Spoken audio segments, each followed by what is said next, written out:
Espace TV, le 22h.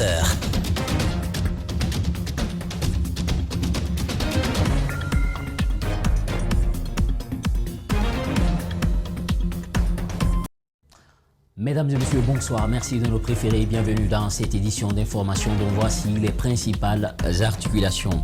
À partir du 15 septembre prochain, sans passe vaccinal, vous ne pourrez pas vous déplacer pour l'intérieur du pays ni accéder à des lieux publics. Cette mesure vise à lutter efficacement contre la pandémie de coronavirus qui continue de faire des victimes. Une conduite d'eau de la Société des eaux de Guinée a éclaté ce matin à Yimbaya Tannery que des dégâts matériels ont été enregistrés. Les voiries urbaines de Conakry où le casse-tête des usagers, les risques d'accidents, les embouteillages monstrueux pour ne citer que cela, où est le service d'entretien routier, Mamadou Kalisso sera dans cette édition. C'est tout pour les titres de développement. C'est un tour à l'instant.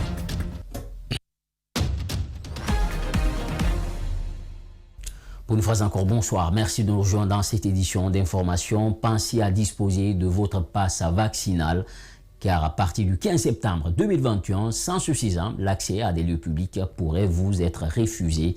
Vous ne pourrez pas non plus voyager. Les autorités sanitaires du pays ont pris cette mesure pour non seulement inciter les citoyens à se faire vacciner, mais aussi maîtriser la pandémie de coronavirus qui a déjà fait une centaine de morts. Ali Badara Camara et Fodé Ibrahima Bangoura commentent les images de nos confrères de West Africa TV. Suivez. EpiPass, c'est le nom de la nouvelle plateforme qui permet d'avoir accès à son passe vaccinal par voie électronique partout dans le pays.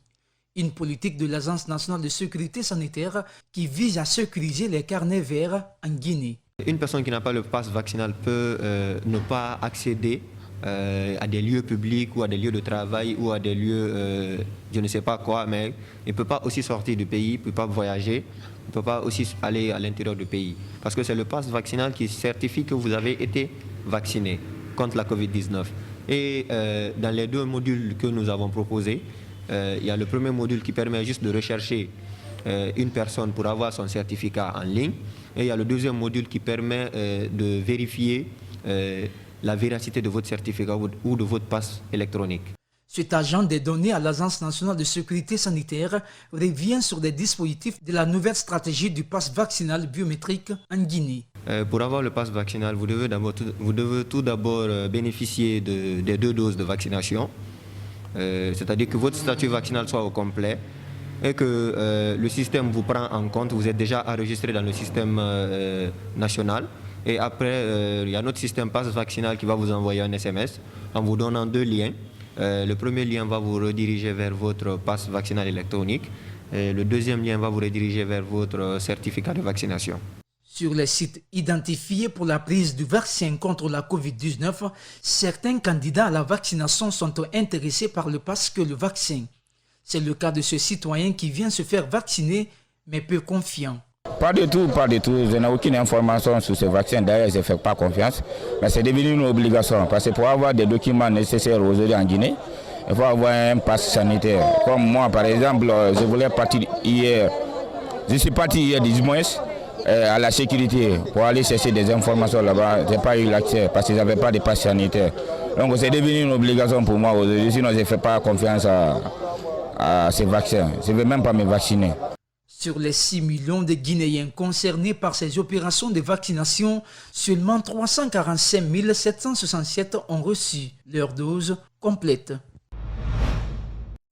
Que dire des effets secondaires que bon nombre de citoyens rencontrent aujourd'hui, une préoccupation à laquelle Ali Badara Camara et Ibrahima Souri Camara ont tenté de répondre à travers des témoignages saisissants. Vous allez le comprendre à travers ce reportage que vous propose. Suivez.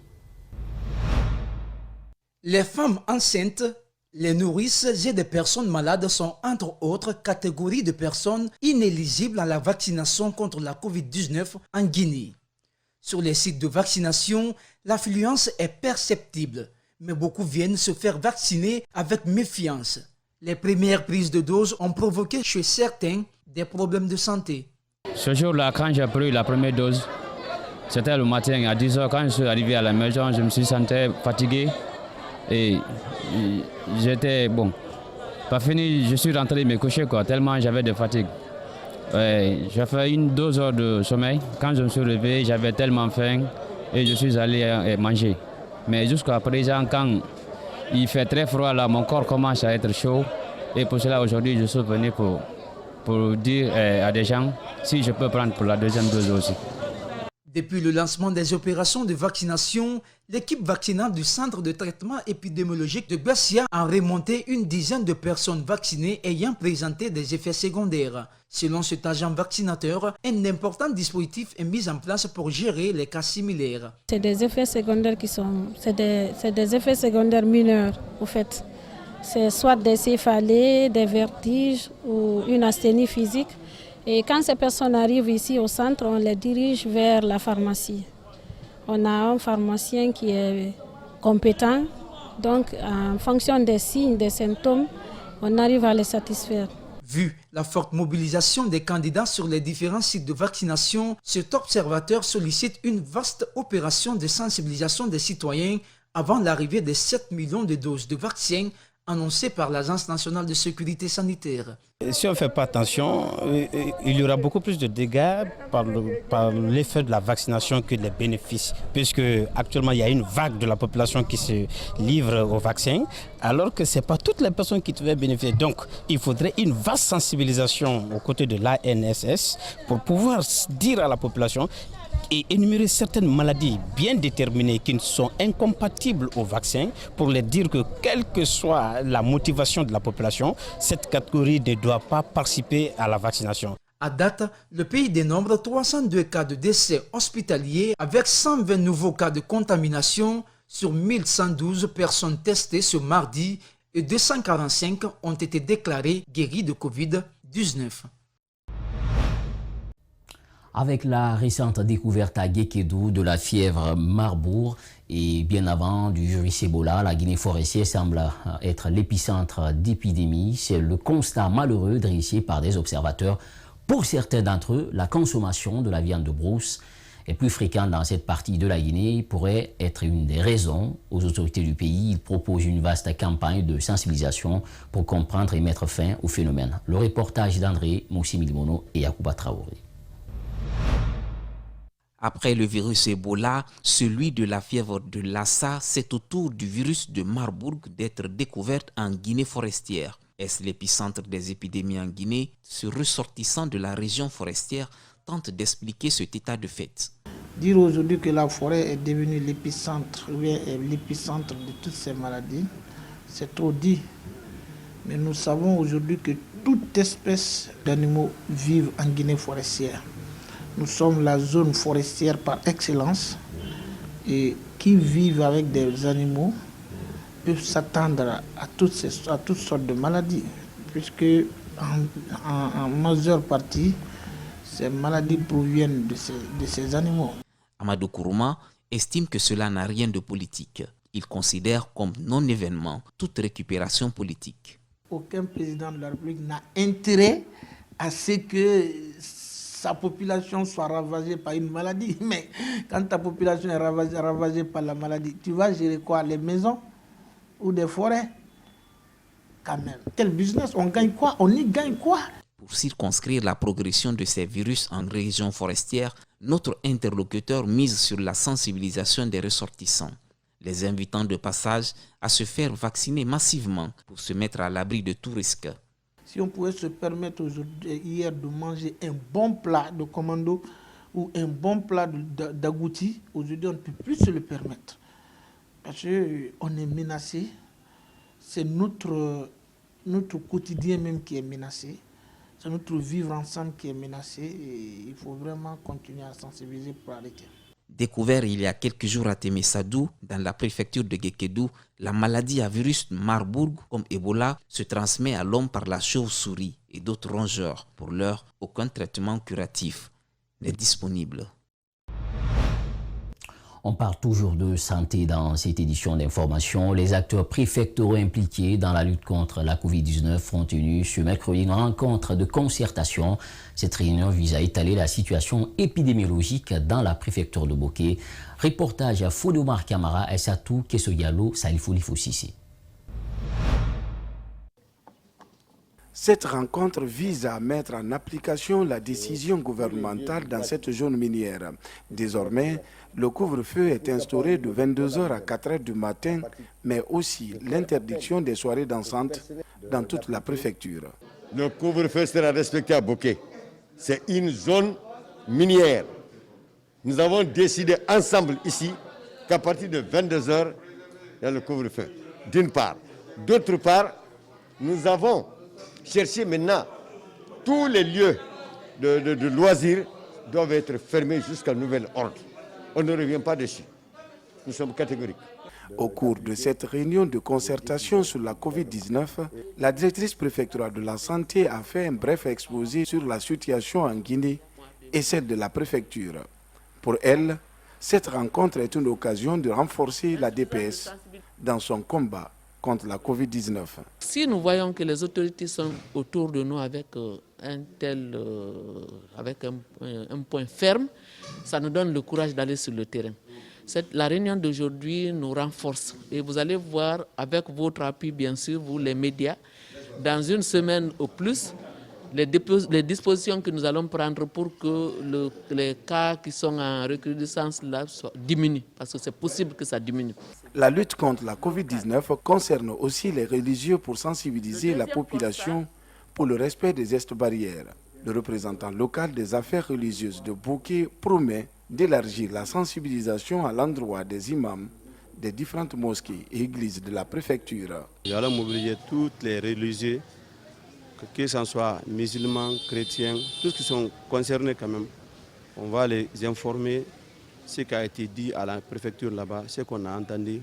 On va les transmettre, on va les obliger aussi, on va les informer les imams, les prêtres, à leur tour aussi dans les mosquées ou dans les églises, et aussi vont sensibiliser la population de la gravité de cette maladie-là.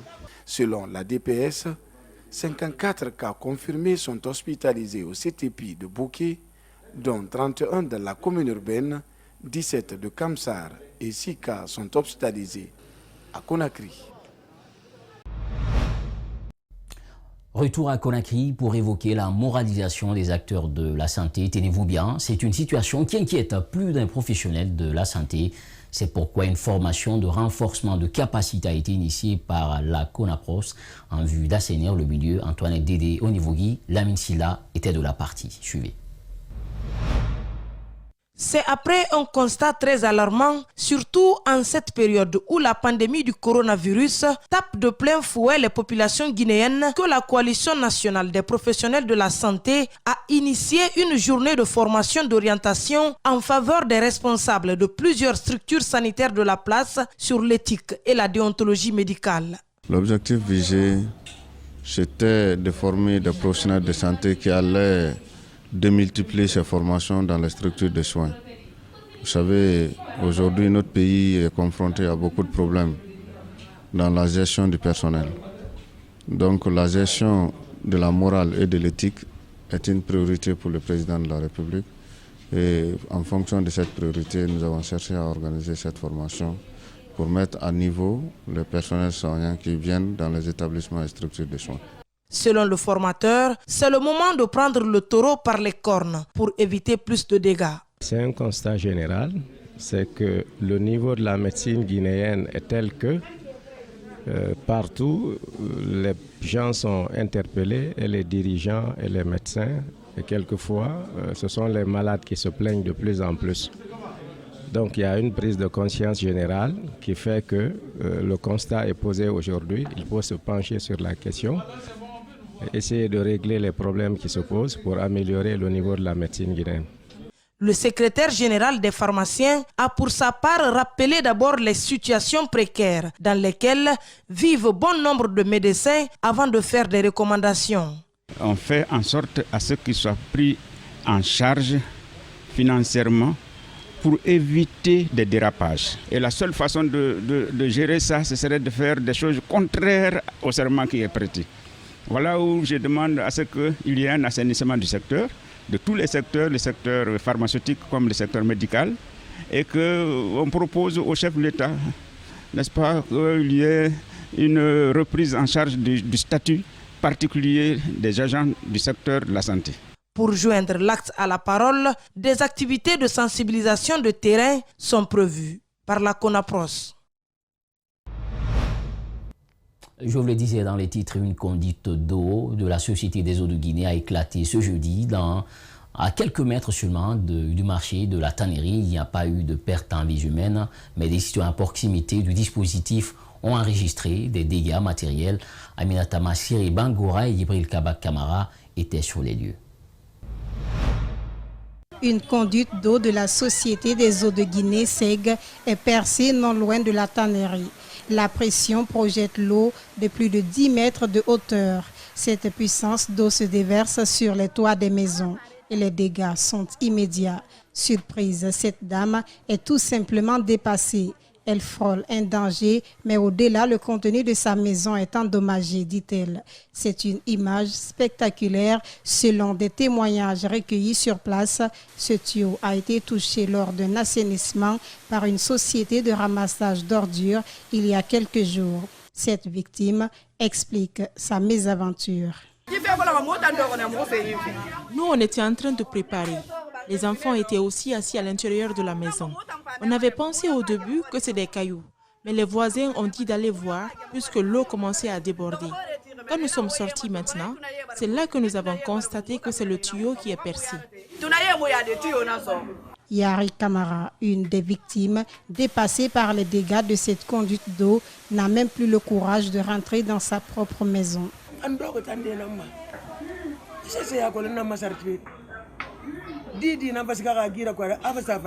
Moi, j'étais assise dehors. Je ne savais rien. C'est un enfant qui est venu en courant. Il m'a dit que le grand tuyau est percé derrière ma maison. C'est là que j'ai commencé à crier en demandant de l'aide. J'ai dit aux voisins de m'aider. Ma maison a été inondée. Jusqu'à présent, je n'ai pas le courage de rentrer dans ma maison. J'ignore tout ce qui a été endommagé. Comme vous le constatez sur ces images, l'éclatement de cette conduite d'eau, en plus de la peur occasionnée, les destructions sont énormes, soulignent les victimes. Plusieurs habitations sont inondées et les contenus trempés.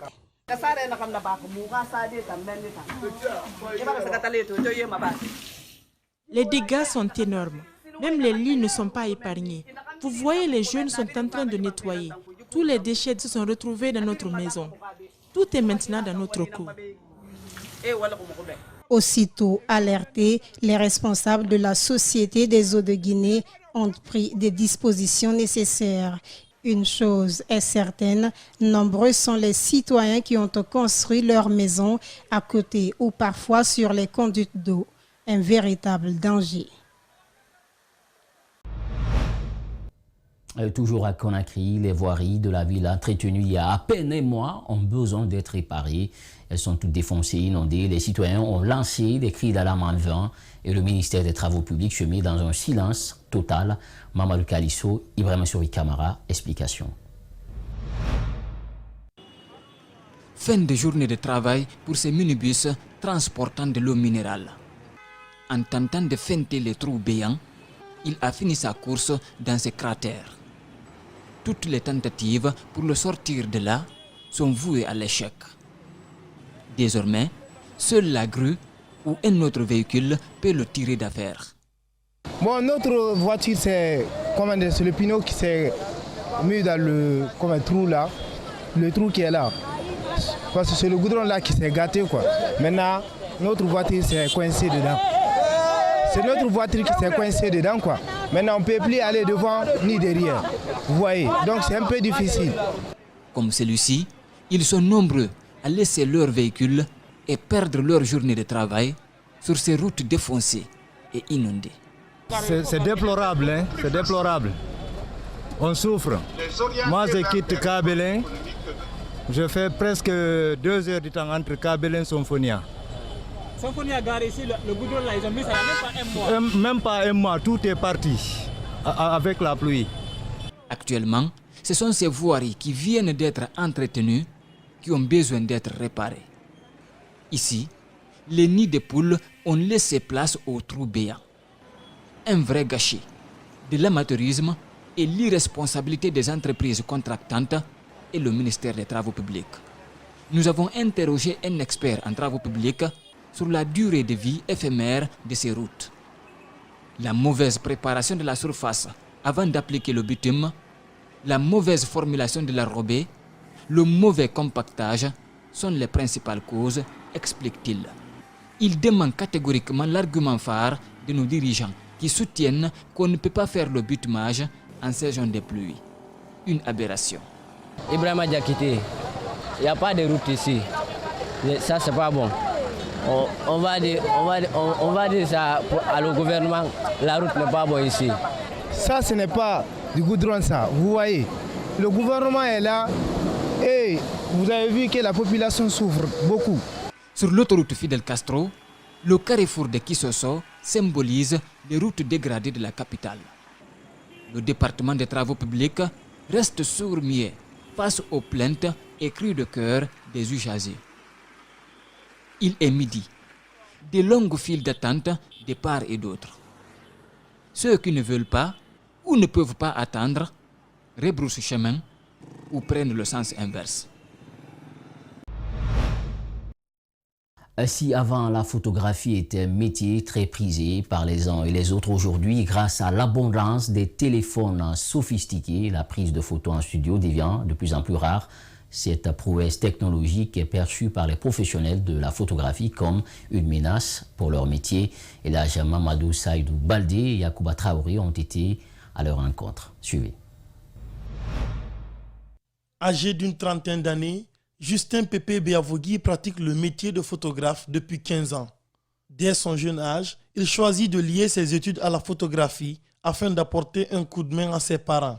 Aujourd'hui, grâce à ce métier, il réussit à se prendre en charge. Parce que mes parents, à un moment donné, les moyens ne les permettaient plus de payer ma scolarité.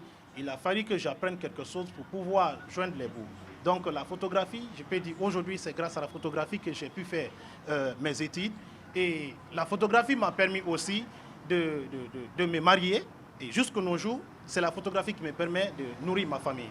Si avant l'abondance des smartphones, le business de Pierre tournait à merveille, actuellement, difficile pour lui de trouver de la clientèle. Son seul salut existe dans les contrats qu'il gagne. Vu l'arrivée des téléphones Android, il y a beaucoup d'impact. Ça nous crée beaucoup de problèmes sur le terrain.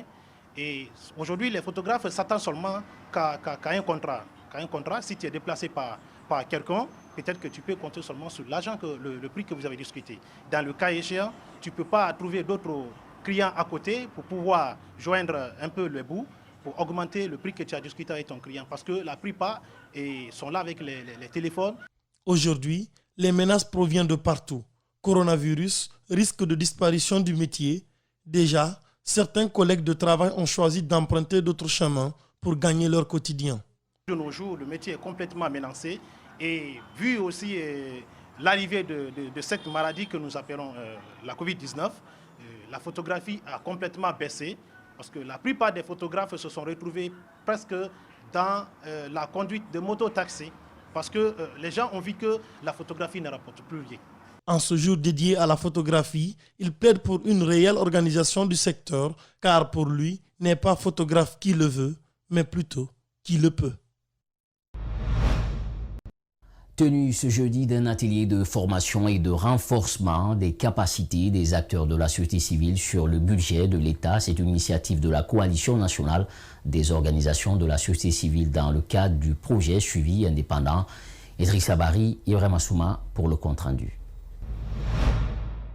Mise en place à la suite de l'annulation de la dette guinéenne par ses créanciers du Club de Paris, la mise en œuvre des projets financés sur les ressources du contrat de désendettement et de développement CD2 sont confiés aux organisations de la société civile guinéenne à travers la CONASOC qui en assure le suivi. Cet atelier auquel prend part les activistes de la société civile permet d'outiller ces structures dans le cadre de leur mission de suivi et supervision des différents projets sur l'ensemble du territoire national. La CONASOC, à travers l'AFD, sont décidés d'organiser cet atelier afin de permettre à tout le monde de comprendre le contenu du budget de l'État. Un système budgétaire transparent contribue à une gestion efficace et équitable des finances publiques, donc favorise le développement économique et social. d'où la collaboration entre les gouvernants et les gouvernés à travers les organisations de la société civile. Votre initiation à l'analyse du budget de l'État, dans sa version budget citoyen, produit et diffusé par les autorités en charge des finances, permettra à notre pays d'améliorer davantage son classement en matière de transparence budgétaire dans un monde compétitif. La volonté de réaliser un projet est très importante, mais l'engagement financier aussi est aussi important. Au terme de cet atelier, les organisations de la société civile vont être déployées pour des missions de collecte des données tant à Conakry qu'à l'intérieur du pays sur les infrastructures réalisées. Pour voir effectivement si tout ce qui a été fait au nom du CDD a été vraiment réalisé. Si l'argent utilisé a effectivement bénéficié à la population. Beaucoup de sociétés où des services font partie, je vais citer comme l'ANAFIC, le travail réalisé par le ministère de l'Enseignement technique et de la formation professionnelle. Le mécanisme du contrat de désendettement et de développement est une innovation pilote dont la Guinée fait partie. Les ressources issues de ce mécanisme sont orientées vers le développement d'infrastructures socio-communautaires. Nous partons à Séguiri où les femmes ont battu, pavé. Le problème, c'est autour du bloc 2 du site de la SAG qui réclament le recrutement de leurs fils et leurs maris au sein de la dite société. D'après nos informations, l'intervention des forces de l'ordre a tourné au drame. Plusieurs personnes ont été blessées et arrêtées, des magasins et boutiques pillées et incendiées. Pour le moment, la calmie règne en attendant la réaction des autorités. Reportage Fatmata Bintabari. Cet acte s'est déroulé le dimanche matin. Il s'agit de l'une des boutiques et magasins d'être ainsi vidés de leur contenu. En plus, 11 maisons étaient consumées par les flammes. Au total, 28 blessés, dont 4 grièvement. La mère de notre interlocuteur et plusieurs personnes touchées sont admises à l'hôpital à leurs propres frais. Si les femmes ne sont plus respectées, on se pose la question maintenant. Où on accuse le gouverneur, le préfet de Séguiri et ses deux secrétaires généraux. Parce que pour preuve, il y a de cela 2 semaines, le secrétaire général de l'administration de Séguiri, Sikouba Traoré, qu'on appelle Suprême, est allé avec tous les commandants des unités de Séguiri, la gendarmerie, police, CNIS et escadron. Elle est allée en disant à nos parents qu'ils ne vont pas accepter que Séguiri manifeste contre la SAG. D'après ce ressortissant de Séguiri, cette revendication fait suite au non-respect d'un accord ratifié par les autorités locales, la SAG et la communauté pour le recrutement des jeunes de Séguiri par la dite société. Mais jusque-là, toutes les négociations se sont soldées par des échecs. 62 champs avec son contenu ont été abandonnés. On a sensibilisé, les gens ont abandonné parce qu'il y aura l'emploi. Donc ce qui n'a pas marché, c'était maintenant l'ouverture de mines dans un village où il n'y a qu'un seul engagé pendant 28 ans d'exploration. C'est l'exploitation qui démarrait. Aucun employé engagé par la SAC, sauf une seule personne du village. Maintenant, c'est ce qui a été répliqué par les gens. D'autres ont fait 2 ans de contrat, ils ont pris ceci. Suite à des négociations, ceux-ci ont commencé à travailler à peine 1 semaine. Mais on a dit que la SAC ne peut pas recruter sauf les sociétés de sous-traitance qui maltraitent vraiment les travailleurs. Donc c'est pour cela que la communauté n'a pas accepté cela. Dans cette tractation, plusieurs personnes ont été arrêtées et traduites à la brigade de Séguiri. Ils ont arrêté le doyen des villages, le grand imam, plus une vingtaine de femmes, 17 jeunes qui sont avec eux, au CNS de Séguiri à Passina. Pour le moment, il y a un calme précaire, il faut le dire comme ça. Pour un retour au calme et la concrétisation des engagements, ces jeunes de Séguiri font une invite à l'État. La société, elle est là pour ses intérêts. Donc, je lance un appel à l'autorité qu'ils sont là pour nous. Ils ne sont pas là pour se servir d'eux, mais ils sont là pour servir la communauté. Faut-il rappeler que ces revendications sont récurrentes dans toutes les villes du pays qui abritent des sociétés minières. Restons toujours à Séguiri pour dire que les jeunes de 4 quartiers de la commune urbaine ont manifesté le week-end dernier contre le non-achèvement des travaux de réprofilage de la voirie urbaine. La mort d'un enfant dans un caniveau serait à l'origine de cette manifestation de rue. À la demande des autorités locales, des jeunes en colère avaient investi les rues pour exprimer leur colère. Alpha Omar Koïta signe la correspondance.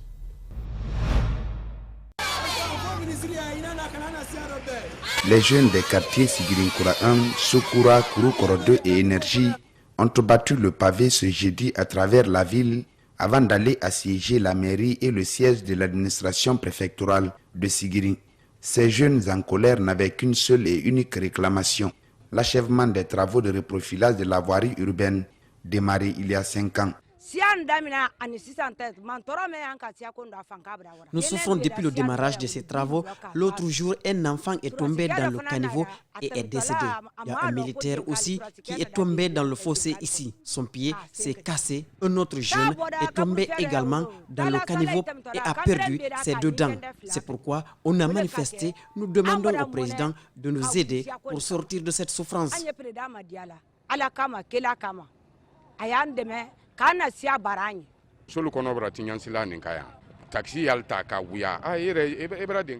Beaucoup de femmes ont fait des fausses couches sur cette route à cause de ce mauvais état. Nous demandons donc à toute personne de bonne volonté de nous venir en aide pour arranger cette route. Après plus d'1 heure de négociations avec les autorités préfectorales et communales, les jeunes protestataires ont sursis à leur manifestation. Les entrepreneurs qui ont pris la route là, certains ont fait les 30%, certains n'ont pas fait. Mais jusqu'à présent, tous les entrepreneurs de 20 km de Pavas ont arrêté le travail parce qu'ils n'ont pas reçu leur argent. Lorsqu'on est sorti, on a le préfet en congé, mais les 2 secrétaires généraux qui sont là, avec M. le maire, on a tombé d'accord d'attendre l'arrivée du président. Aboubakar Condé fustige l'attitude de certains hauts dignitaires du régime qui mettent selon lui leur intérêt personnel au-dessus de l'intérêt collectif. Aujourd'hui, on a constaté que les 10% des bénéfices des ministres arrêtent les travaux. Il ne peut pas contrôler. Moi, je t'envoie un projet d'1 milliard. Toi seul, tu prends 200 millions dans ça. Moi, je vais avec 800 millions au travail. Si j'ai des problèmes là-bas, est-ce que ces ministres peuvent me poursuivre? Il ne peut pas me poursuivre. Mais c'est ça le problème de la Guinée actuellement. Le professeur n'a qu'à faire face à ça. Il lance par ailleurs une invite au chef de l'État. On demande au président d'assister le travail, de nous aider. Si le président a arrêté et il est rentré à ses vacances-là, les choses ne sont pas remplies, on va dire à ces gens-là, on vous donne 2 semaines. Si vous ne faites pas quelque chose dans 2 semaines, Sigiri va sortir. Cette fois-ci, le sortir là aussi, ce n'est pas Sigiri Koura 1 seulement. Tout Sigiri va sortir. Les habitants des quartiers Sigirinkura 1, Sokura, Kurukoro 2 et Énergie devraient passer le reste de la saison dans les mêmes conditions en attendant l'achèvement des travaux.